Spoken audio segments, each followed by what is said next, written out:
Bonjour, bonsoir, bana mama bambote bambote na kombo na Yesu. Nzambe na lola bomba pe abatela biso nyonso. J'espère que toza bien. La famille toyebi ke toza kaka na attitude ya matanga o tokufeli artiste na biso ya munene. Lelo deja akomi na mboka na mabele ya ba papa na ye ya ba ancêtre na ye bakelela ye kuna en tout cas pe ya son âme. En tout cas, tozaka na attitude ya matanga. Bana mama me ata tozana attitude ya matanga me tokozanga pe koloba te paske tozalaka na esengo. Balobaka ke bamosusu bazokolela, bamosusu bazokosepela, bamosusu bazokolia, bamosusu bazokolia te. Donc ezalaka kaka bongo monde yango ndenge tozokovivre. Tozovivre kaka na tozokobaluka kaka na esika moko makambo tozokosala ezoleka kaka esika moko. Donc tokozanga pe te kolobela makambo oyo eza ya bien na kati ya communauté na biso. Pourquoi pas soki moto azosala pe eloko malamu fu tobetelaka ye maboko tokumisaka ye bana mama. La Chine, la famille, bisika nyonso bozwami babizu babizu na star na biso Karine Mokonzi la baronne mama ya Arieta Belao, mwasi ya Boss Jimmy Belao, la baronne Karine Mokonzi mama ya YouTuber oya koboya asala mokili na ye ndenge alingi comme habitude. Bato ya mitema mabe bozwa kaka poison bomela esila kaka. Mais soki toza na bomoi tozali kaka aza kaka na kati na actualité ata azoyokana te. En tout cas la baronne bafélicitation en tout cas ozali mwasi oyo balobi ke oyo mwasi ya malamu oyo atongaka ndako na ye na maboko na ye moko na munoko na ye moko. En tout cas bafélicitation po yo kuna olobi osakanaka te pe tozomona ngo pe moto akotya tembe aza te pe osakanaka te soki ke osimbi lipamboli na yo olingaka te ekweya. Me kaka bato ya mitema mabe bato baya kaka kobebisa. Me na yo moko nzambe apesa yo don wana mama bafélicitation yango na longolaka yo kende kaka liboso mama balobi femme sage bâti sa maison. Donc yo ozali femme sage nakotya bafemme ya insensé te mais yo ozali femme sage ma chérie vraiment bachapeau na la baronne mama ya YouTuber batama bongo po basalaka jete po na lipamboli fu oyeba pe eza bato ebele basi ebele batuli baza ana poto bazoloka mibali bazomona te ma chérie. Yo nzambe ayokeli yo apesi yo mobali na yo. Pourquoi pe olengela, pourquoi pas oyokango mama batama YouTube oyo TikTok oyo eza nango eko kende nulle part eko kima te même ata ekimi ata eke nango yo yebi ki kozana lipambo lion makasi na maboko na yo. Nzambe apesi yo mobali oyo bato barevaka na vie oyo bato balobaka te ngai pe nazwa mobali neti oyo Karine azwi ngai pe naluka oyo Karine azwi bamona te. Me yo omoni yango ndenge osali boye obombami obatami mama bravo Karine Mokonzi la baronne mama ya Arieta vraiment. En tout cas bravo na sepeli na art oyo sali na art oyo salaka na conseil opozo pesa ba mama ebele pe ba jeune fille ebele soki azwi lipamboli na ye pe aluka ko batela pe aluka ko bomba ba distraction ezala te. En tout cas chapeau et en plus nazo pesa pe chapeau pe na mama Charlotte parce que ezali yende mutu alakisi yo modèle kozala boye kozala mama ya boye. En tout cas ezalaka esengo pe kozala mama oyo ayebi nzambe ezalaka esengo tala vie ndenge ekomeli yo na word parce que okutani na mama moko ya malamu ozalaki na mama moko pe ya malamu oyo apesi yo pe baconseil ya malamu pe ba entourage na yo vraiment nayebi ke mama Jackie oyo babando finga boye. J'espère que lelo soko komi pe boye pe à cause de pe conseil na ye ata matériel te ata bapesi yo eloko te mais du fait que mutu apesi yo conseil en tout cas lelo po okoma boye il faut vraiment kopesa ye pe merci. Vraiment nazopesa yo merci. En tout cas na acte oyo ozosala, na acte oyo ozo affiche yango na kati ya réseaux sociaux eza na bato ebele bandimaki te ke Karine akoki kosalaka makambo boye, akoki kobomba boye, akoki kosala makambo na ye na kuzu boye, akoki kosala libala na kuzu boye. C'est vrai tomonaki libala liboso ere esalaki makelele na réseaux sociaux, tomonaki ndenge esalaki franchement elobamaki oui parce que oza star na mama il fallait elobama. Mais tomonaki ndenge ekendelaki. Cette fois-ci oyo ozwi olobi ke non ya cette fois-ci nakoko affiche yango suste ezala ya kuzu ya privé. En tout cas bravo, calme ekoti. En tout cas ozali mama essentiel te oyo akoki kozwa ndako na ye a renverser yango na maboko na ye moko, na propre maboko na ye moko. Non, ozali mwasi moko franchement ba félicitations, ba fleur, ba cœur dans la baronne po ezana bato mususu bazelaki ebele bazelike te ata lobi bongo akobimisango, ata lobi ke akobimisango na kochango te na réseaux sociaux, akobimisango azalaka motema moto moto ye kutu asupportaka te ye nyonso ata balobeli ye boye akoya. Mais cette fois-ci olobi non, bofinga na bino, boloba na bino, bosala o bolingo osala. Soki bokopotana na kati ya farine, soki bokotana na kati ya bafufu, bosala. Bokomona nga te, nakobima te. Décision ya bongo eza bien. Donc kende sala ya minene, sala ya minene. En tout cas banguna bayini ba o bazalaki bazo kozela yo bakufa, bazela wana pona kozela bakomona yo te.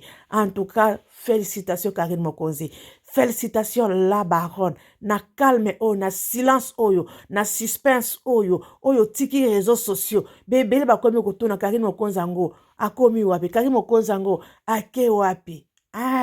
Bokozala wana bokolemba me ye azo mata kaka, ye azo kende kaka. Donc alobaki déjà ye soki azo lipamboli na ye na kote lipamboli na ye, donc asalaka jete parce que lipamboli eza na bato bazalaka lipamboli, mapamboli ezalaka bandenge ebele bandeko bayini bazalaka batelemaka na ndenge ebele. Alors fo yeba lipamboli nini oyo koki kozala nango na distraction te, oyo koki kozala nango donc oloba teke te nasala na boye après na kobongisa te bana mama. Wana eza conseil ezali na lipamboli, ezali na lipamboli oyo okoki kosala nango jete. Ezala lipamboli ya bana, ezala lipamboli ya libota na yo ya foyer, ezala lipamboli ya mobali na yo basalaka nango je. En tout cas cette fois-ci mobali oyo azwi, mobali oyo ozwi chapeau pe aza mwana mokete, aza responsable, aza mukolo, akoki kozala te ke azala azomisala matalana ndenge tomonaki bawana basala matalana te. Ye azali responsable. Donc en tout cas toza na rien à dire. Biso ba chinois, biso ba tolandaka yo, biso. En tout cas félicitations Karine Mokonzi la baronne, félicitations mama ya YouTuber, félicitations mama ya star na biso Arieta Belao. En tout cas félicitations. Poto yebi ezana bato balobi ke akobala yo te, libala ekosalama te. Boss Dimi Belao azali mwana ya Djubour, akoko affiche na mutu ya YouTube te, na empoli ya mwasi te. Bomoni soko empoli ya mwasi atie boss ya Djubour da calme, atie ye na kimia, amelisi ma ya malili, afandisi ye calme. Siko basi oyo bazalaki na Djubour oyo baleka mwasi ya YouTube na nyonso, na manière, na mayele, na kitoko na nyonso, bakomeli wapi? Bana mama moto azwaka mayele, mutu azwaka mayele na sima ya batu mususu, mutu azwaka mayele na sima ya mutu mayele, zoba azwaka mayele na sima mutu mayele, mutu bobando lobela na réseaux sociaux, mutu bazo finga na réseaux sociaux ke vi na ye nyonso etambolaka na réseaux sociaux, alia te etambolaka na réseaux sociaux, alala te etambolaka na réseaux sociaux. Mais botala ndenge ateyi bino bata mayele, botala ndenge alakisi bino bata mayele na kata ya réseaux sociaux. En tout cas balobi ke komona mutu pamba te na vie yango ezali langage nga na lobaka mutu nyonso azali mutu koloba te ke lelo po yo ozwi olobi ke te ngai kaka mutu na kozwa lelo omoni yo olobi ke te ngai kaka mutu na komoni te lelo ezali ya yo me lobi pe ezali ya moninga bandeko mpo na nga nazopesa Karine Mokonzi la baronne mwasi ya boss Dimi Belao en tout cas bravo bravo na Noela TV flair na mama ya Arieta Belao en tout cas félicitations na ba oba loba kete akobimisa kaka kosala oui atoko bimisa après mais bako baka na donc na suspense na surprise bandima te ke Karine Mokonzi moto asali yango mais ezaye batela maison na yo ami balé batela bana na yo batela foyer na yo bravo balobi ke première maison ata échoué ata ressorti mais deuxième maison ezalaka ya bien deuxième maison fuko batelango deuxième maison fuko lengelango oyo Karine azui eza deuxième maison na ye en tout cas bomoni ndenge deuxième maison ndenge ngali bomoni deuxième maison ndenge komi en tout cas Karine Mokonzi naza na mingi ya koloba te bata mabongo tika batuka tika biso nyonso ezala bachinois ezala tika biso nyonso na suspense bongo okoyaka ka bongo obwakeli biso kaka mwa matière to ramasser to lobeli star na biso mais kotika na biso mpe maboko pamba te quand même un moko yaka chrétien biso po biso tozwi to lobelango po otikala kaka toujours oza kaka wana na kati ya actualité tolobi te kokobimisa ya yo oyo na privé bombango bongo pesa bango mitema pasi bakauka banguna bazala wana bakauka bazala na système balobi Karine Mokonzi yango akenda pi botunaka Karine Mokonzi yango Karine Mokonzi azali TikTok ekotikala wana YouTube pe ekotikala wana pona kolakisa bino bato baya kofinga pona kolakisa bino baya kosala barando pona kolakisa ke bino boya kozwa mutu boteye wana pona kolakisa bino ke réseaux sociaux elataka mutu te réseaux sociaux ekofutela yo ndako le premier le 30 te réseaux sociaux eza vie ya mutu te pona kolakisa bino botala vie ya Karine Mokonzi ndenge osala susu ba émission te est-ce que azo vivre te azo lia te azo mela te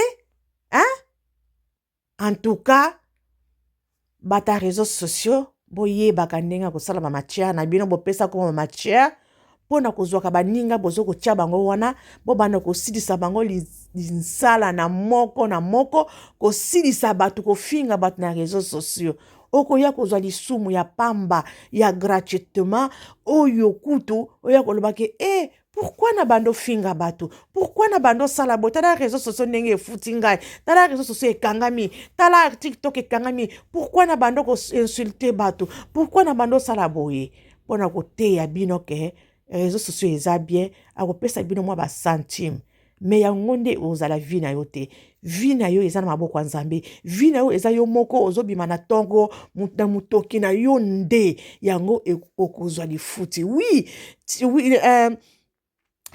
réseaux sociaux pe ezali énergie oyo ozolobela pe ezali motoki mais balobi te ke ya kofinga balobi te ke ya kosala ba guerre barando eza mabe mais un jour pe yeba ke ekoko kangama eza musala na ba o bazwila yango basala ngo na ndenge ya bien mais eza musala te na ba oyo nde bazo kofinga eza musala te na ba o bayo kosala barando ba compte rendu na bango non ezali musala na ba oyo bazo kosala koteka biloko na bango na kati ya réseaux sociaux ba o bayo kosala ba publicité na bango ya misala na bango na réseaux sociaux nde eza bien po na bango mabe eza nde ba o nde bayaka ko critiquer bayaka ko finga nde wana eza mabe bandeko la famille naye kaka nasala mwa analyse kaka ya moke pona ko analyser parce que ezala bato ebele bazoko bituna bazoko loba yango Karine Mokonzi yango ake wapi yango na yebisi bango ke ba atikeli bino réseaux sociaux na bino oyo bodondaka oyo bofingaka ye botikana nango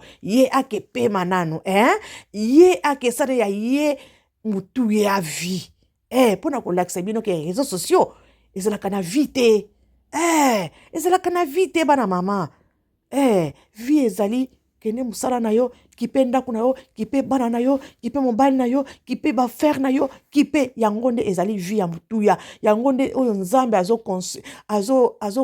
azozwa yango d'abord première place na vie na yo pe oyeba nkolo lokola mobikisi oyeba nzambe lokola oyo akufelaki yo na ekolonso ke yo oya koyeba d'abord YouTube po oya ko rendre ba compte na yo awa. Non, c'est ça. En tout cas, nazoti kabino c'est Noela TV.